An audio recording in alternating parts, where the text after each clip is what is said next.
Bonjour et bienvenue dans la salle virtuelle de formation Excel One Click. Alors après avoir reçu plusieurs demandes, je suis en train de vous concocter une série de 8 épisodes pour apprendre à automatiser le dialogue avec des bases de données Excel distantes. Pour cela, nous développerons ensemble des fonctions VBA génériques que vous pourrez utiliser dans vos projets VBA. Dans cette formation, nous allons explorer ensemble la méthode ADODB et les requêtes SQL afin que vous puissiez agir très facilement avec vos bases de données Excel. Alors nous développerons ensemble 8 fonctions Excel VBA génériques pour dialoguer avec une base de données Excel distante fermée. La première vidéo, ce sera lire une donnée. La deuxième vidéo, mettre à jour une donnée. La troisième, charger un enregistrement indexé par une clé primaire dans une variable tableau. La quatrième, charger les noms de champs de la base de données dans une variable tableau. La cinquième, charger une table de données complète ou partielle dans une variable tableau. La sixième, ajouter un enregistrement à une table de données. La septième, mettre à jour un enregistrement indexé par une clé primaire. Et la huitième, charger les clés primaires d'une base de données dans une variable tableau.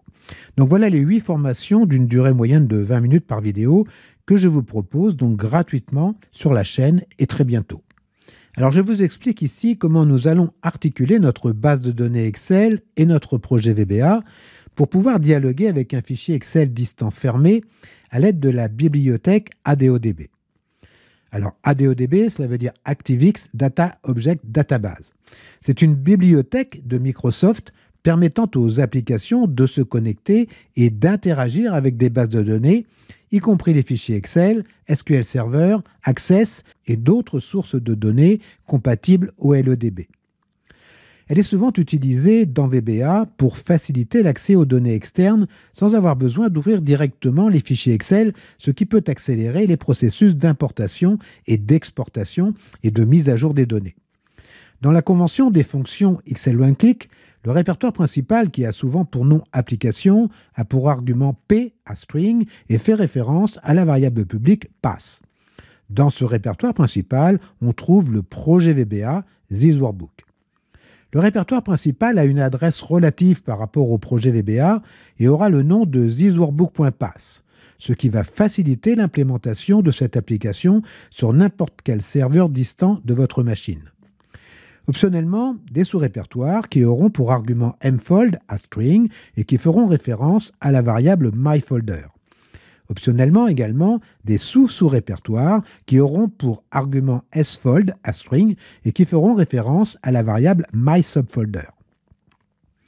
Le fichier source pour la lecture, qui a pour argument ff à string, fait référence à la variable filefrom. Ou bien le fichier de destination pour l'écriture, qui a pour argument ft, fait référence à la variable file2. Dans ce fichier, la feuille source pour la lecture, qui a pour argument wsf à string, fait référence à la variable sheetfrom. Ou bien la feuille de destination pour l'écriture, qui a pour argument wst à string, fait référence à la variable sheet2.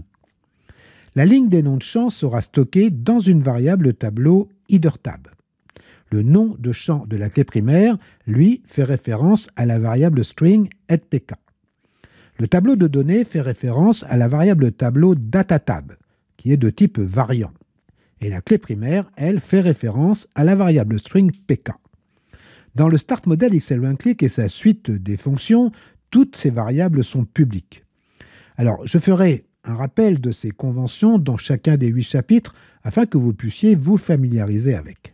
Alors pour rendre cette formation encore plus interactive, nous ferons appel à ChatGPT pour nous aider à développer nos fonctions. Et nous verrons comment rédiger un prompt pour obtenir des fonctions génériques robustes et efficaces. Alors ne manquez pas cette opportunité d'acquérir des compétences avancées en VBA. Abonnez-vous à la chaîne pour être informé dès que le premier épisode de cette série de 8 épisodes sera en ligne. Alors si vous trouvez un intérêt dans ces vidéos que j'essaie de faire toujours pédagogiques et que vous souhaiteriez faire un don à la chaîne pour avoir toujours plus de contenu, oui, c'est un peu ce qui me motive, je vous laisse le lien Tipeee Excel One Click dans la description. Alors vous connaissez la formule, likez, abonnez-vous, activez la cloche pour avoir la primeur du prochain contenu. En attendant, portez-vous bien. Et si vous êtes toujours Visuel Basic, je vous dis peut-être ou sûrement à bientôt. Au revoir.